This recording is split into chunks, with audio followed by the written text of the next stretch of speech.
it's a motivational tool for me too, right? The mission and values of Produce Your Podcast is to create podcasts that put impact out into the world. And if you're doing that through having people have a heart healthy divorce, or you're helping assist a senior who's injured, or you're impacting and helping people start nonprofits, like all of those things are putting ripple impact into the world. But the day-to-day of running a business can just really be draining and suck your motivation. So a lot of times I forget, even though it is in my rearview mirror, I forget about the whole reason I show up every day. Hey there, I just want to take a quick break from today's podcast to tell you about an event that we're hosting August 1 and 2. I'm going to be hosting a small, intimate event for solo and small firm lawyers here in our offices in Fairfax, Virginia. If you've never been to a great legal marketing event before, or even if you have, this is going to be the place for you to start. If you're running a small law firm and you're looking for ways to attract more clients without spending a lot more money, we're going to be diving deep over those 2 days into all of the little DIY things you can do, even if you have a small team. This is going to be perfect for a law firm that's doing between about $500,000 and $1 million in top-line revenue. If you're making more money than that, good for you. You're doing a lot of things right, but this event isn't for you. Let me tell you what this is not. This is not an event where, under the guise of a seminar, we're going to be selling you websites, pay-per-click ads, or other digital marketing media. That's not our space in the market. This is where you're going to learn how to effectively use your next hour and your next dollar in growing your law firm. We'll be part lecture and part workshop. There'll be some prep work to do before the event and some post-event follow-up so we can answer lingering questions and keep you motivated to building a better life for you and your family. Together, let's figure out why you're not making more money, getting better cases, and converting more of your leads. Again, this is August 1 and 2 in our offices in Fairfax, Virginia. And if you want to be on the early list of people who are getting up-to-date information, just shoot me an email at ben@greatlegalmarketing.com. That's ben@greatlegalmarketing.com, and I'll make sure you're one of the first to know. Welcome to the Renegade Lawyer Podcast, the show where we ask the questions, why aren't more lawyers living flourishing lives and inspiring others? And can you really get wealthy while doing only the work you love with people you like? Many lawyers are. Get ready to hear from your host, Ben Glass, the founder of the law firm Ben Glass Law in Fairfax, Virginia, and Great Legal Marketing, an organization that helps good people succeed by coaching, inspiring, and supporting law firm owners. Join us for today's conversation.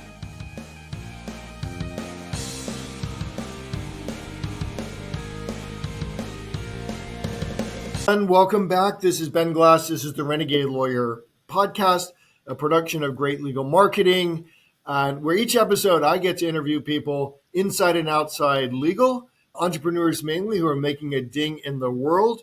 Today we're going to talk podcasts with Traci DeForge of the Podwise Group.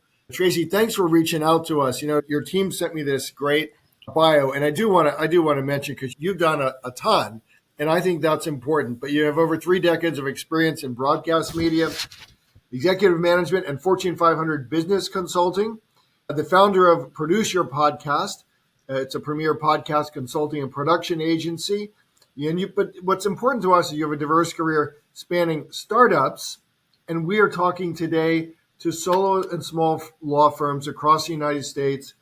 Traci, these firms are generally anywhere from 1 to 5 lawyers. They might have anywhere from 1 to 20 in terms of staff. Because they are listening to us, they are wise about marketing and about marketing media. And Traci, more and more of them are finding the podcast world, but there's still a lot that are either hesitant or they can't figure it out. They don't know who to work with. They don't know how to get guests. And most importantly, my friend, they think they're boring. So, and some of them are. I mean, honestly, like some of them are. And you know, the reality is that most startup podcasts last about 7.5 episodes, and then they're gone, right? People don't put the work into it. So I'm glad to have you on the Renegade Lawyer Marketing Podcast today so that we can just talk a little bit more. Here we are in May of 2024. And we want to get sort of the state of the art, the state of the business in podcasts. So that's a long introduction, but welcome to. That's all right. Well, thank you for that. And so my company is Produce Your Podcast, as you mentioned, and I'm just going to start out by busting that myth in terms of we have several attorney law firm focused podcasts in our portfolio that range anywhere from nonprofit counsel to divorce mediation and injured seniors and everything in between. And they have all been releasing podcasts for every single one of those I just mentioned has been releasing podcasts for over 3 years with us. And so they are mythbusters out of the gate right there. A nonprofit counsel actually just celebrated their 1-year anniversary, but so 1 year, 2 years, 3 years plus. And I think that actually is a testament to how well it's working for them, one, but also I think it leads to your point about having a smaller team, and not everybody on your team can do all things. So regardless of what it is in terms of marketing and building your brand and visibility, make sure you're aligning and getting the right support you need to keep that cadence and keep that success, because it is definitely a marathon, not a sprint when it comes to podcasting for sure. And so I think it's a real credit to you and your company, frankly, because in order to have a law firm or lawyer stay with you for 3 years or more, you have to have made it easy for them to do. And you have to have made it a productive use of their investment of time, energy, and money into the product, the podcast, because lawyers have so many different ways they can go spend their money on, building a brand. And one of the challenges that a lot of small law firms have to face around the country is that in every town, Traci, there's an 800-pound gorilla, someone who can outspend our members, TV, internet, pay-per-click advertising and stuff. And so one of the things we teach is you really need to become, I think, a respected personality, a trusted personality in your market, trusted for ways in addition to being a lawyer. Like, what are you actually known for? And we have found the podcast vehicle to be excellent for that. And we have many members who are using podcasts and several who are really doing a good job. And they have built clubs consisting of the podcast guests and made a very special group and made it very special to appear on a podcast. So credit to you and your team, because it wouldn't work if you didn't make it easy, I think, for the lawyer and the law firms to get guests, set up a program, not have to worry about post-production. Am I right about that? Right. Yeah, you are. And I appreciate the kudos, because the team at Produce Your Podcast is very focused on high touch customer service and pretty much doing the heavy lifting.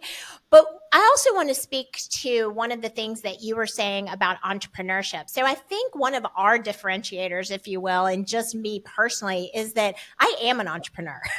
And even though you mentioned very lovely things about me in my bio of doing business development strategy for Fortune 500s and marquee names of brands that you would know, like Weight Watchers and Microsoft and things like that. But at the heart of the matter, I am a small business owner. Even when I was a one-man band with my consulting business, I have a high sensitivity to the needs of a small business owner and the bandwidth and the resources of a small business owner. And even to the degree of how Produce Your Podcast started was because on the heels of doing a fantastic business development strategy consulting with the global innovation team of Weight Watchers, I decided I wanted to start my own podcast.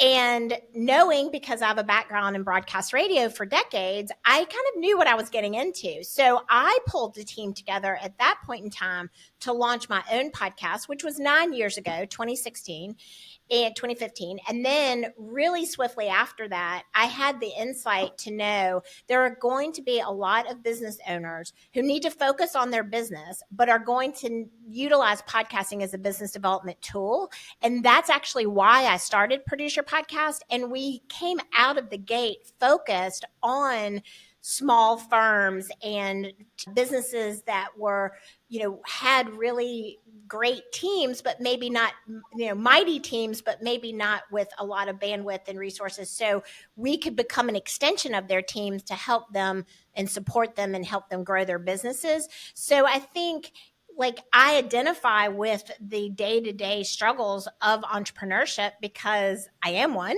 serial entrepreneur, actually. And so I relate to that. I want to talk about that because obviously in order to be you, in order to be one of us, you have to have a lot of energy. I think you have to have inspiration. You have to have a certain kind of DNA, frankly, for the thrills, let's just call it, of entrepreneurship, right? The rides. Tell us a little bit more about your background and about serial entrepreneurship. And then my listeners always want to know, like, we're curious, who do you listen to? Who do you read? Where do you get your own, marketing and entrepreneurial and business building ideas from? But start with your story a little bit. Sure. Okay. Well, my story actually starts when I was 7 years old, and I would go to, my father was in the insurance business, and he had a pool of secretaries, and he had a team. And I identified really early on that I didn't want to be in the support role. I wanted to be in the business owner role. So when I was very young, like 7 years old, I actually started my own first business where I had my friends work for me. It was called Jobs Incorporated. And I had file folders and while you're out, notepads, all the analog stuff, because that's the way it was then. And I had my friends working for me. And that was the beginning of a very long and very exciting entrepreneurial journey. So for me, my heart has always been in broadcast radio and audio as a storytelling medium. Again, coming back to my dad, he was president of the March of Dimes. They had a lot of large events where the radio stations would be showing up. I loved to call into the radio stations. I love to make requests. So I've just always, I even used to sleep with an AM radio under my pillow listening to ghost stories before true crime podcasts were a thing. But for me, it's just the idea of radio and business building has been something that's just an integral part of my DNA. And so I actually really thrived in my broadcast radio career. I managed 12 stations in the Atlanta area metro, rock, pop, country, news talk. We produced the University of Georgia Sports Network. And that really gave me such an amazing foundation to then start my own business, which began doing management training and sales training for other radio station properties.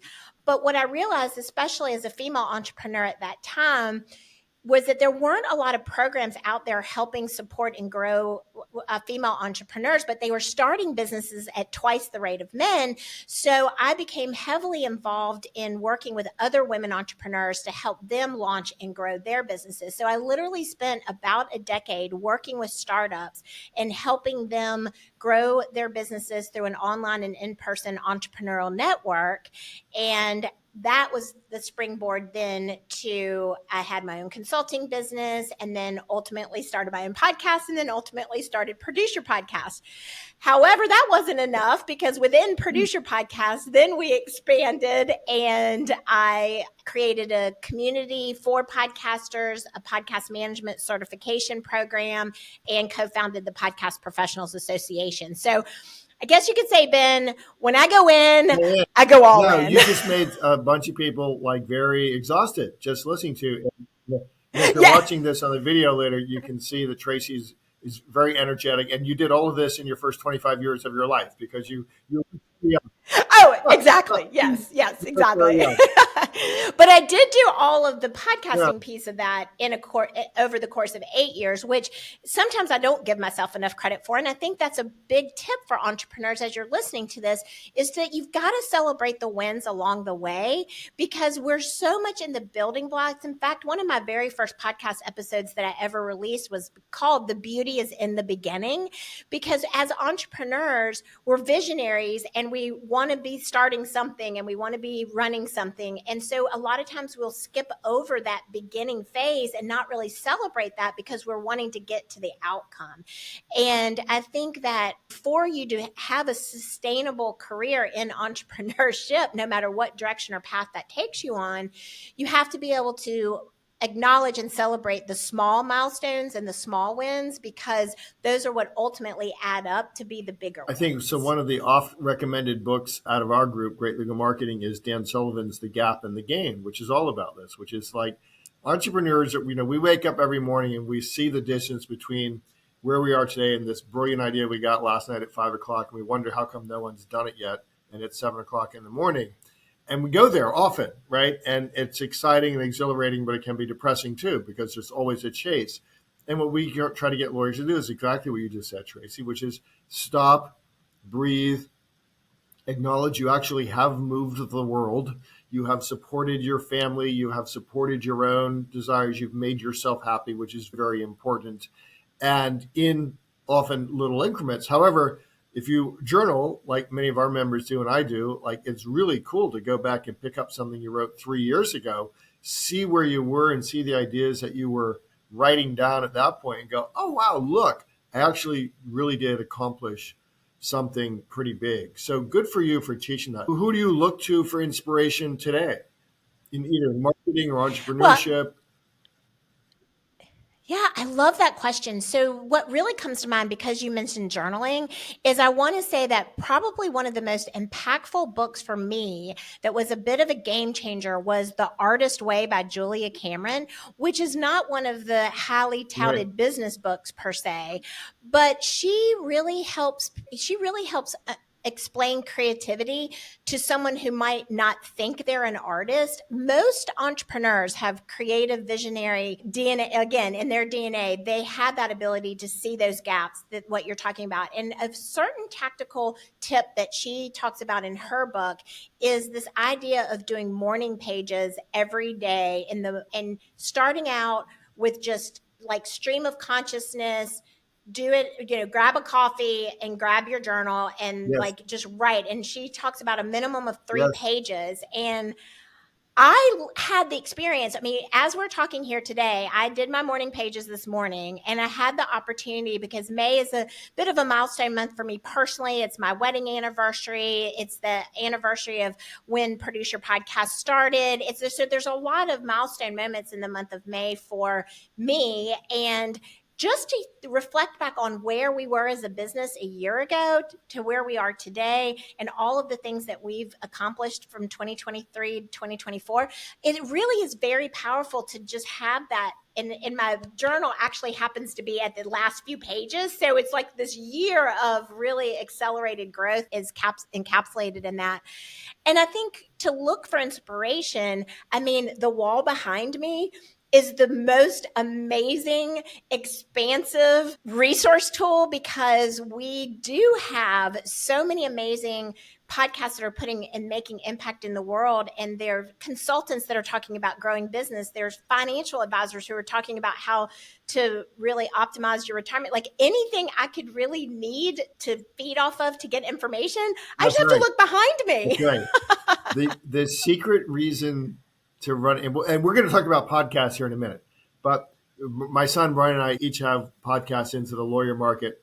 And the secret reason is we get to talk to people who otherwise we probably could not get an hour of coaching from.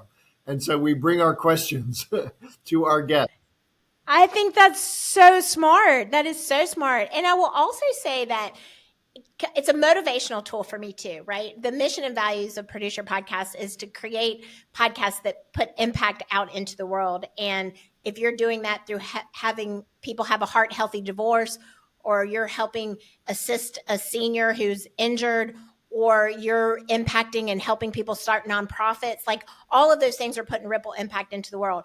But the day-to-day of running a business can just really be draining and suck your motivation. So a lot of times I forget, even though it is in my rearview mirror, I forget about the whole reason I show up every day. And so if I go on the other side of this desk and I look back, it's a real grounding and humbling moment for me to know, okay, you got to keep doing this, because whatever you're doing is making impact. And I know everyone who's listening right now, they're making impact, whether they're doing it through real estate closings and changing someone's life with their first home, or whether they're doing it through estate planning and helping their loved ones live on and have things be easier for them, or if they're getting out of a toxic divorce or getting into a good relationship. Like, every firm is making a difference and making an impact, and you've just got to hold on to that. And that is such an important piece of, I think, growing your business and staying in the For game. those of you who are listening to this audio, what Traci has behind her is basically a wall full of basically album covers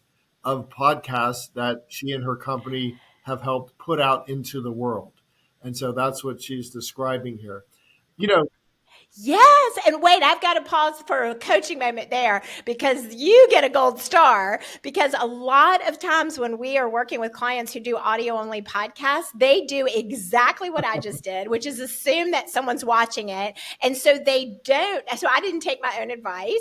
And I just want to really compliment you as a podcast host for really being inclusive with your listeners, because that is a way that you really build loyalty and trust with your audience, is to bring them into the experience. And you just did such a fantastic job of thank that. you. So I told you before we went live, but hundreds and hundreds, you make a lot of mistakes and you learn a lot of things along the way.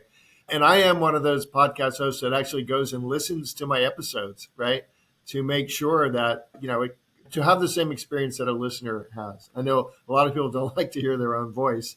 I tough through it. All right. So look, there'd be a lot of bad reasons to start a podcast. A bad reason would be that, gee, everyone else is doing it. I need to do one now, right? I need to do one too. But let's just talk about, and Traci, I think I was at a seminar probably 12 or 15 years ago when somebody got on stage and talked about this. And this is like podcast number one or something. But today there are many podcasts. Let's talk about the small biz owner, particularly the owner of a law firm. And you've already referenced a couple of law firms that you work with. Why think about adding this to a busy week, a busy day as a form of, another media, another thing that fills the day? Let's talk about podcasts. Right. So I'm going to answer this in two parts. First, I'm going to address the perceived idea that perhaps the market is saturated, because the new Edison research just came out. Okay, we're recording this in May. So the new Edison research data just came out 2024. 190 million plus people have listened to a podcast. The numbers of women audience numbers have gone up exponentially. And in addition to that, there is a lot of data coming out about the trust and alliance and authenticity that podcasting can bring versus social media. So one of the stats that we just saw as of this morning is that 63% of, and this came out through Spotify's Podcast Global report, is that people are more likely to trust the information that they get from a podcast host, a guest on a podcast, or products and services that are recommended within a podcast. 63% more likely to trust that information versus a social media influencer or something that they saw on social media. And then the people are also migrating the time that they spend on social media into time spent listening and watching podcasts. So outside of just that, that's some pretty powerful stuff if I just stopped right there. But I also just like to remind people too about when people think that podcasting could be saturated. So when I launched my first podcast in 2016, there were 350,000 total podcasts. So I was 300 and, whatever, do the math. So now there are over 4 million. But if you think about the billions of YouTube channels, X account, formerly Twitter, Instagram accounts, Facebook accounts, so in just the scheme of pure numbers, the market is completely wide open. And then the third piece of that is that in the latest data, it is showing that when people are looking for ideas, inspiration, education, and how to, so those are pretty really distinct things. They're going to podcasts to get ideas, inspiration, and education around how to. So I think just generically for any business owner, if you're wanting to build your brand, then podcasting is absolutely a fit. But then if you niche down into why law firms and podcasting, one of the things I think is really underestimated is that there's a lot of intimidation around having a conversation with an attorney. And people will put it off. People have fear around it. They don't know how expensive it's going to be. They don't know if we all have stereotypes in our industry. And being a lawyer is no different than that. So some of those stereotypes come into play that could be off-putting to someone reaching out to get information. So having a podcast as a lawyer or a law firm gives you the most unprecedented opportunity to provide access to your potential new clients by them getting an opportunity to hear Yes. you through your voice, sharing your expertise, your perspective on your field.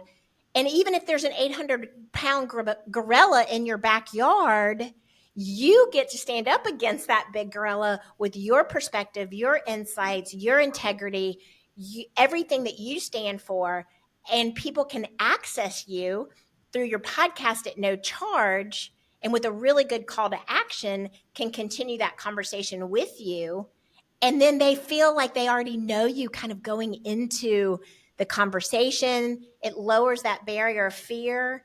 And our podcaster Doing Divorce Different, she gets 60% of her business from her podcast. And she has when we say a smaller audience, I'm talking about like 150 to 350 downloads per episode, but 60% of that conversion is pretty high.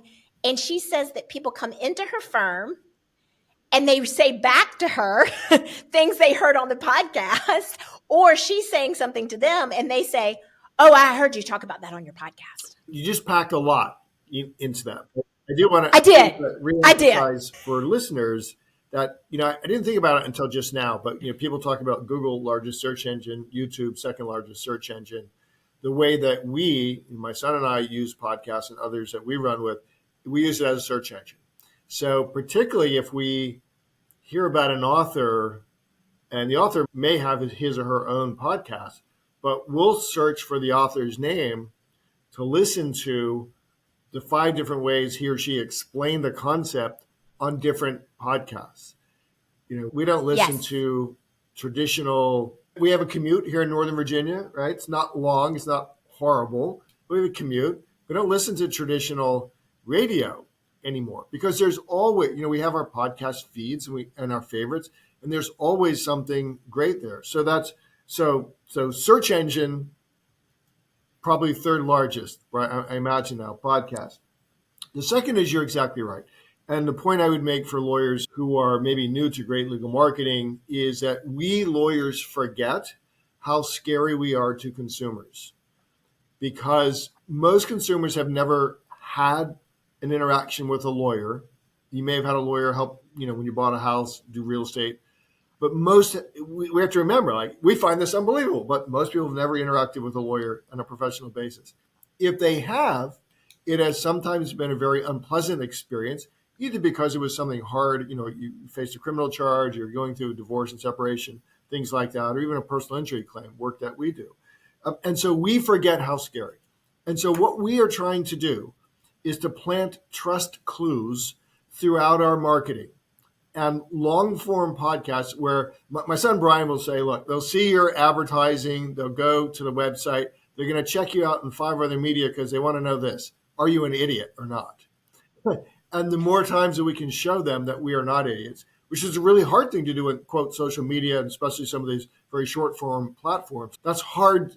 It's interesting, maybe, but it's not like listening to your Doing Divorce Differently host talk about the many issues that a family may face and being able to really feel like you're sitting in the room with this person before you even go to, to hire them.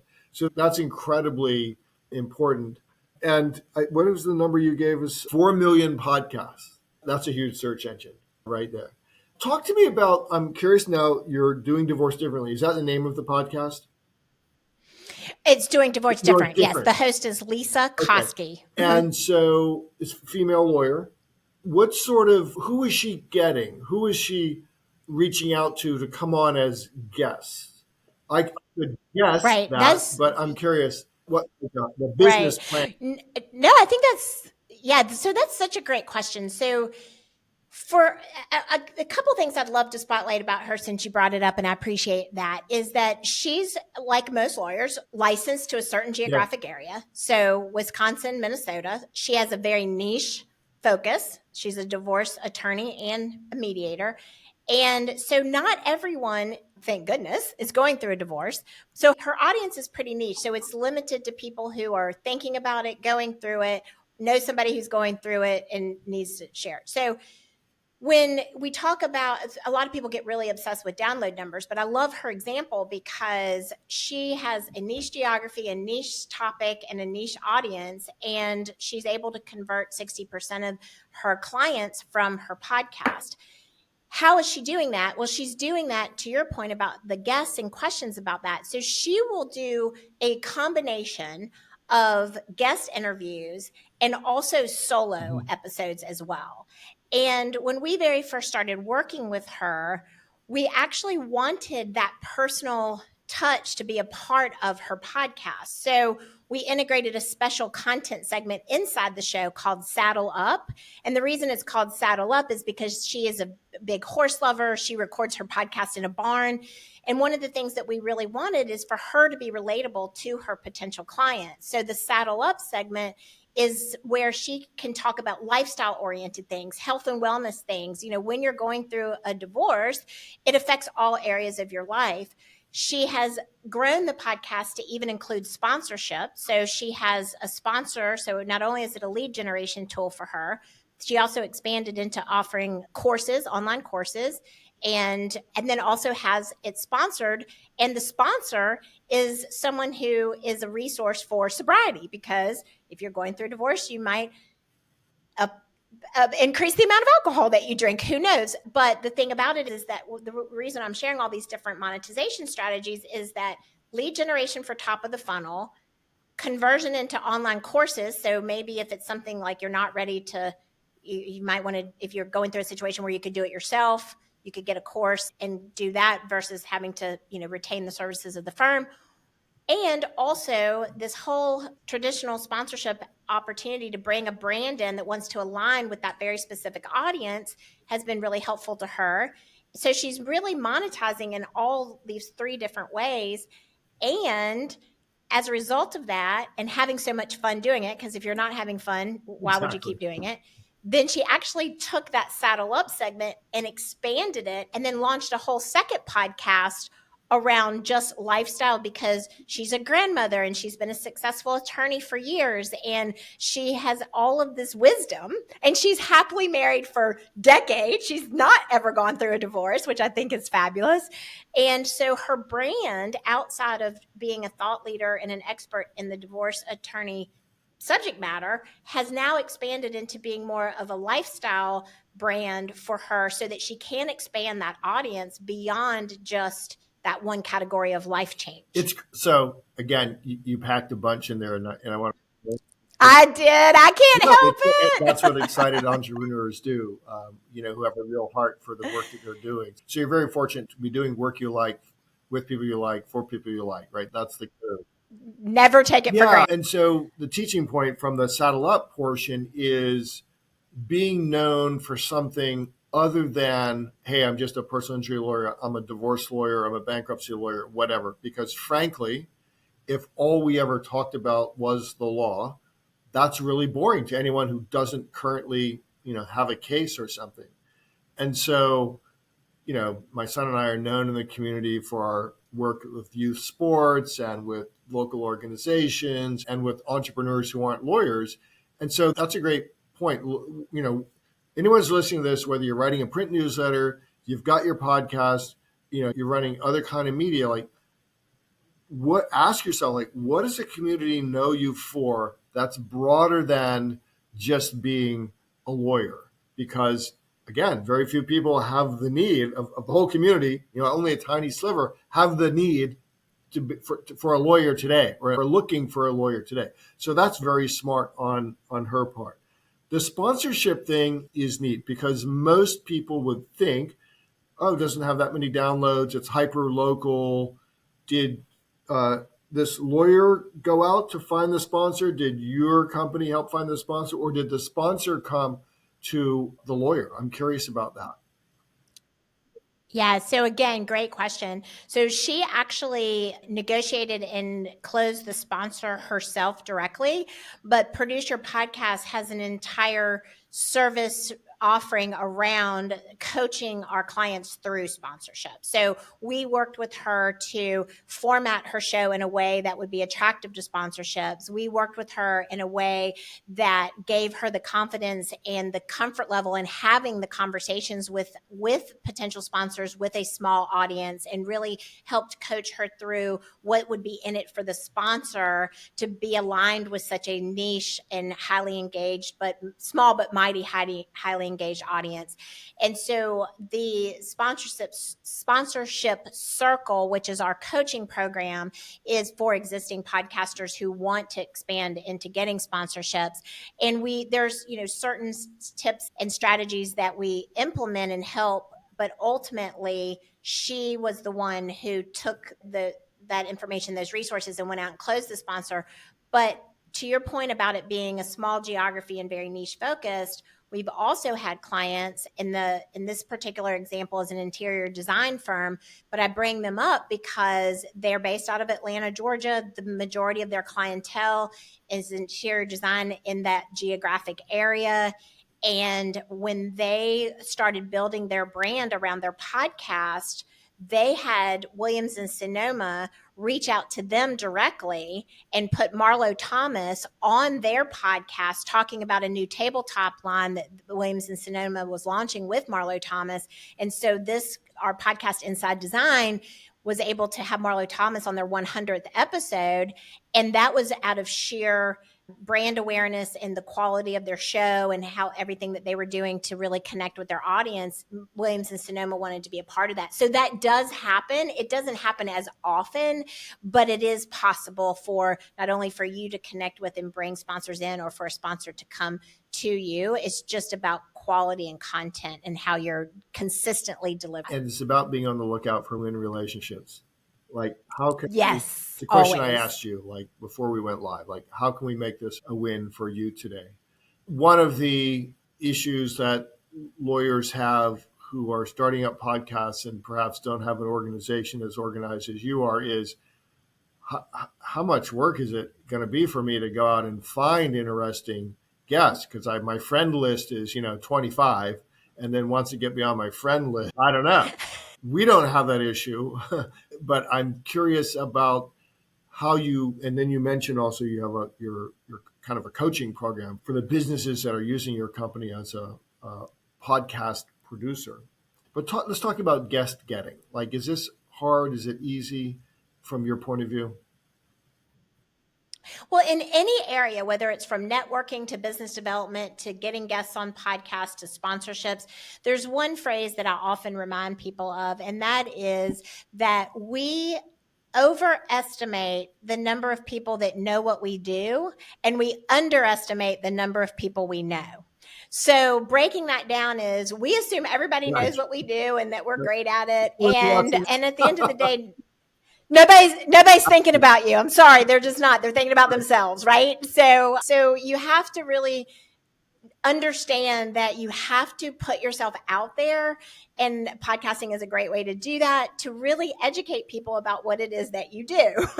And then we underestimate the number of people that we know.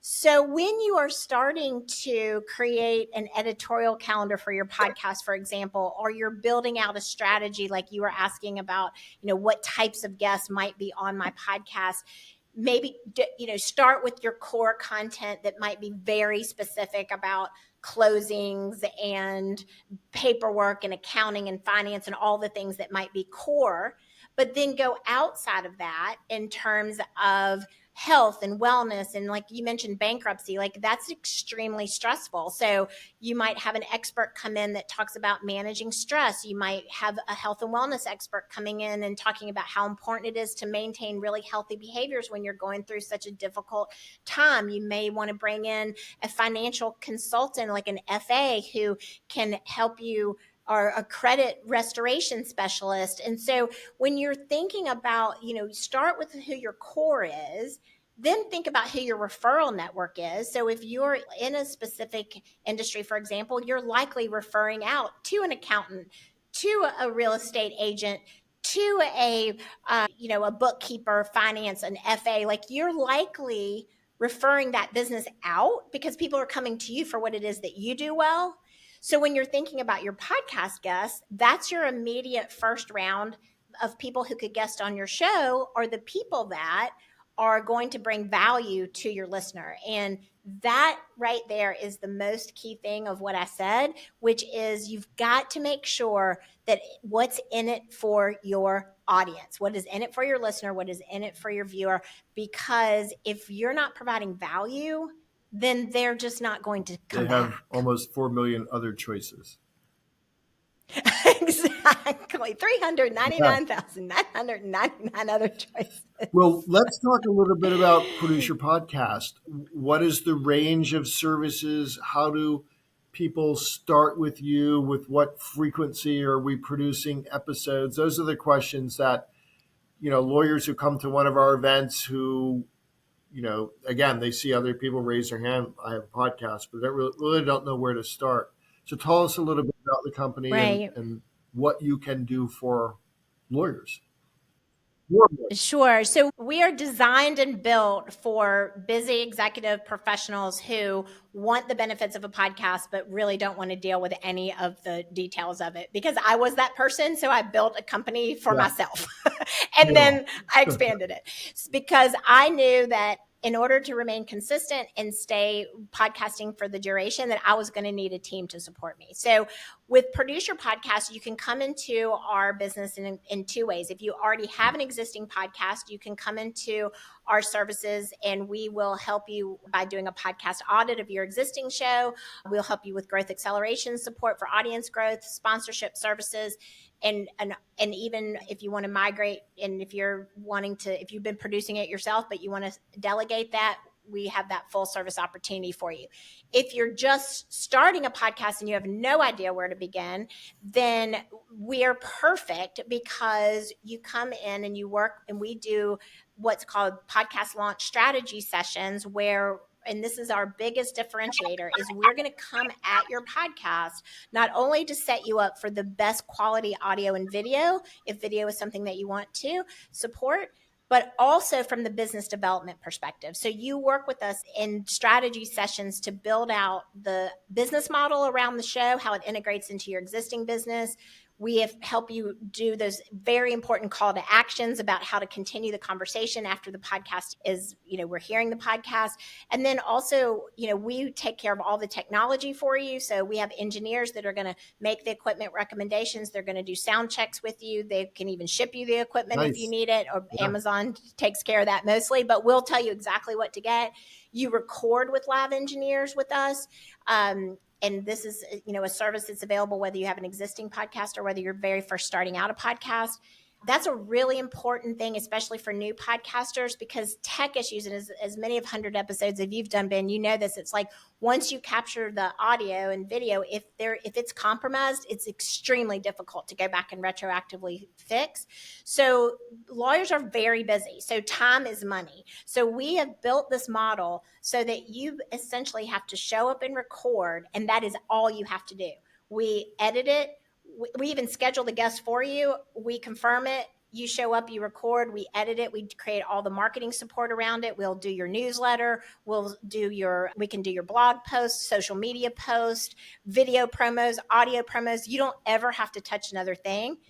And that is what we specialize in. And we have very high touch point customer service to help you navigate all of this. So you work with me at the very beginning for all of the strategy. We have a launch specialist that does everything to build out your show. And then you have a dedicated engineer and a dedicated client manager to support you throughout the rest of your podcasting journey. And I think that's why, to come back to our 3+ year client retention rate, I think that's why, because we're just constantly aligned with you every step of the way. As an entrepreneur, where do you see yourself in 3 years?